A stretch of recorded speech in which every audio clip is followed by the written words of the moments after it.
중국 산둥반도 북부 해안에 거대한 다연장 로켓을 실은 트럭들이 떼를 지어들어섭니다.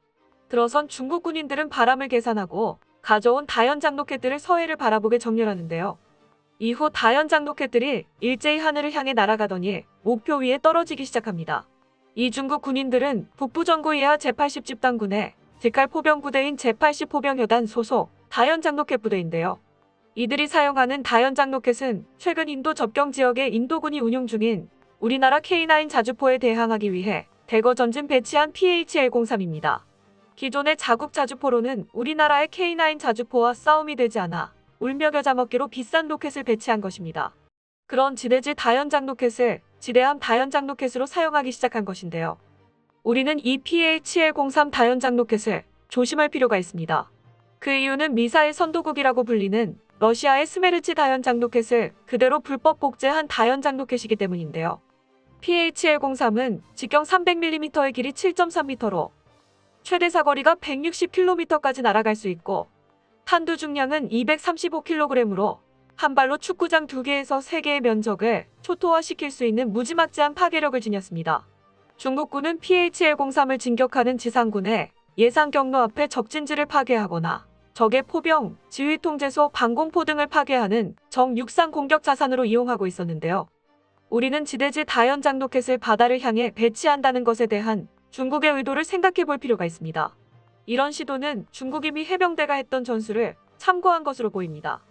중국군은 실제로 서해 해상을 향해 여러 개의 해상 표적을 동시에 타격하는 훈련을 진행하였습니다. 훈련의 내용은 무인 정찰기가 발해만 일대에 가상 표적들의 표적 정보를 획득하고 획득된 정보를 다연장 로켓 유도 장치에 좌표를 입력합니다. 그럼 로켓들이 목표 좌표 상공까지 날아가 폭발하게 되는데요. 그 폭발로 탄두 내부의 강철 파편들이 일대를 덮어 강철비를 내리게 하는 훈련을 진행한 것입니다. 이런 전술은 미 해병대가 C-130 수송기를 이용한 고기동 다연장 로켓 시스템인 M14의 하이마스 시스템을 지대함 타격 수단으로 사용하는 방안을 연구해 왔었는데요. 최근 수년간 도서 지역이나 상륙함 갑판 위에서 로켓을 발사해 해상 표적을 제압하는 훈련을 실시해오고 있는 것을 중국군이 그대로 참고한 것으로 보입니다.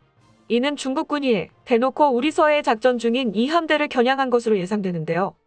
주로 초계함과 고속정으로 운용되고 있는 이 함대의 비교적 약한 방공 능력의 허점을 파고들어 대량 살상 훈련을 실시한 것으로 파악됩니다. 특히 다연장 로켓으로 군함을 타격하는 전술은 군함 입장에서 보면 방어하기 매우 까다롭습니다. 마하 0.7에서 0.9 수준의 속도로 음속보다 조금 느린 일반적인 대함미사일과 달리 다연장 로켓은 탄도미사일과 거의 유사한 비행 특성을 취하며 날아오기 때문입니다. 여러 발이 동시에 날아오기 때문에 일반적인 함대 방공 시스템으로는 요격이 사실상 불가능한데요.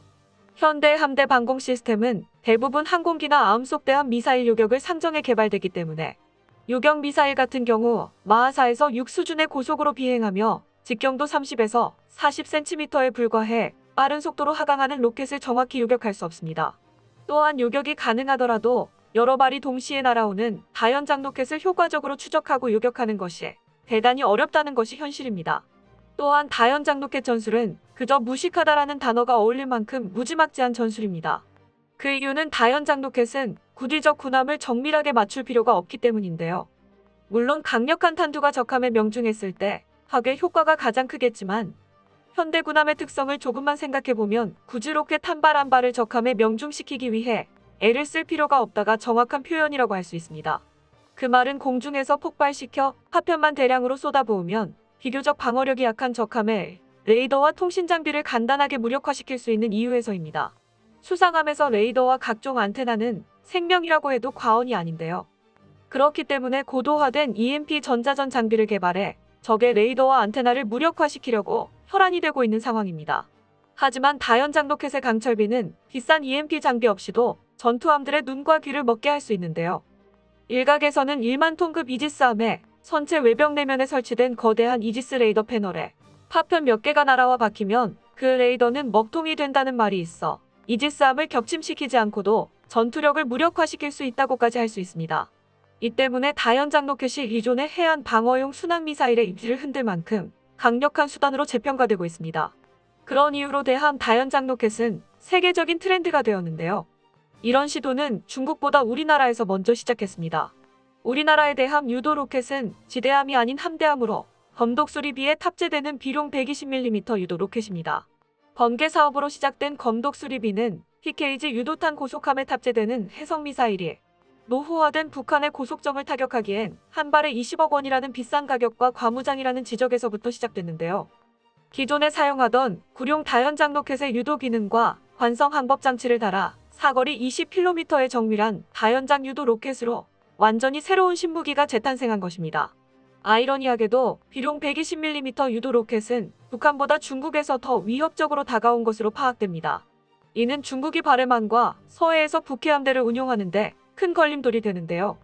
더욱이 바레만에 위치한 조선소가 중국 해군 001과 002형 항모를 건조하였고, 이들 항모가 바레만과 서해에서 전력화 과정과 항공기 조종사 훈련을 하고 있습니다.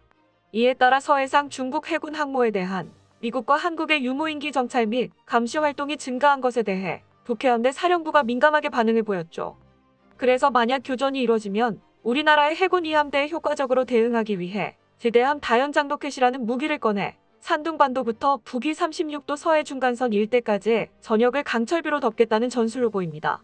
한편 우리나라의 서해 해역을 지키는 해군 제2함대는 호위함과 초기함 위주로 구성된 연안함대로 규모는 제법 크지만 방공 능력은 형편없는 대북용 함대로 평가받고 있는데요. 제2함대에 배치된 을지문덕함을 비롯한 그 어떤 군함도 다연장 로켓 무기의 위협에 대응할 수 있는 방공 무기를 갖고 있지 못하며, 이는 대구급 호위함 전력화가 완료된 뒤에도 마찬가지입니다. 호위함에 탑재된 함대공 미사일의 사거리가 너무 짧고 시험평가 과정에서 초음속 고속 표적에 대한 요격 실험이 제대로 이루어지지 않았으며, 무엇보다 각 호위함이 탑재한 미사일 수량이 너무 적기 때문입니다. 이것 때문에 우리나라 국방과학연구소에서 동시다발적으로 낙하하는 적의 다연장 로켓을 직접 요격하는 핵심 기술을 개발하고 있는데요. 기존의 미사일 요격 시스템으로는 다연장 로켓을 막을 수 없다는 우리 군의 판단으로 이 같은 연구가 진행되고 있습니다. 처음으로 진행된 것은 대포병 탐지 레이더를 개발하는 것에부터 시작했는데요. 날아오는 빠른 로켓들을 추적하는 것과 원점을 파악하기 위해 레이더 개발은 필수였습니다. 그렇게 개발된 대포병 탐지 레이더 2는 성공적인 국산 무기 개발 사례로 손꼽힙니다. 현재 운용하는 해외 도입 장비인 스웨덴의 아서K와 비교해 탐지 범위, 작전 지속 능력이 30에서 40% 더 늘었는데요. 국산 화율이 95%에 달해 신속하고 원활한 군수 지원이 가능해져 유지보수 비용 절감 및 수입 대체 효과도 있습니다. 대포병 탐지 레이더 2 개발을 통해 확보한 고속의 장사정포 등 적포탄을 탐지 및 추적해 탄착점과 화포 위치를 식별하는 기술은 향후 한국형 아이언돔 등의 유사 무기체계 개발 때 개발 기간을 최소화하는 밑거름이 됐습니다. 원래는 군 당국이 북한의 장사정포에 대응하기 위해 개발 중인 한국형 아이언돔의 전력화 시기를 최대한 앞당기기로 한 것이었는데요. 이는 당초 계획되었던 2030년보다 3, 4년가량 앞당겨 전력화될 것으로 보고 있으며, 개발이 빨리 되는 만큼 함정 탑재용 한국형 아이언돔도 빨리 개발될 것이라고 보고 있습니다. 특히 전문가들은 가장 중요한 것은 원점 타격이라고 말하고 있는데요. 미사일 전문가인 마커스 실러 박사는 다연장 로켓 전력의 규모를 감안하면 전체를 방어하기란 사실상 불가능하다고 지적했습니다. 또한 한미연합사 작전참모 출신 데이비드 맥스웰 민주주의 수호재단 선임연구원은 유사시 원점 타격이 최선의 방어라는 것을 강조했는데요. 데이비드 맥스웰은 일단 다연장 로켓 발사가 개시되면 가용할 수 있는 포병, 로켓, 미사일 부대와 공군 연합 전력이 이들을 즉시 파괴한다고 말했습니다. 이에 걸맞는 전략 무기가 있는데요. 우리에게는 얼마 전 사거리 제한이 풀린 현무가 그 원점 타격의 핵심이 될 것으로 예상됩니다. 우선 날아오는 1차 다연장 로켓을 골키퍼나 팔랑스 같은 CIWS 근접 무기 체계나 실험 체계를 이용해 방어해야 합니다. 그럼 그 사이에 대포병 탐지 레이더 2로 감시하고 있다가 다연장 로켓이 발사되면 원점을 바로 파악해 현무로 원점을 타격해 다연장 로켓들을 파괴해 더 이상 발사가 불가능하게 만드는 것입니다. 대한민국 해군 2함대의 별칭은 싸우면 반드시 이기는 필승함대입니다. 해군에서도 2함대 근무는 그야말로 빡센 것으로 유명하고, 그만큼 우리나라 수도와 인접해 있는 해역을 책임지고 있기 때문에 매우 중요한 해군 전력 중 하나인데요. 현재 미중 간 군사 대립이 깊어가는 시점에서 중국 해군과 직접 살을 맞대고 있는 해군 제2함대의 신형 함정과 무기들을 더 배치해 필승함대의 명성이 영원하길 바랍니다. 끝까지 시청해주셔서 감사합니다. 도움이 되셨다면 좋아요를, 다른 이야기도 궁금하시면 구독을 눌러주세요.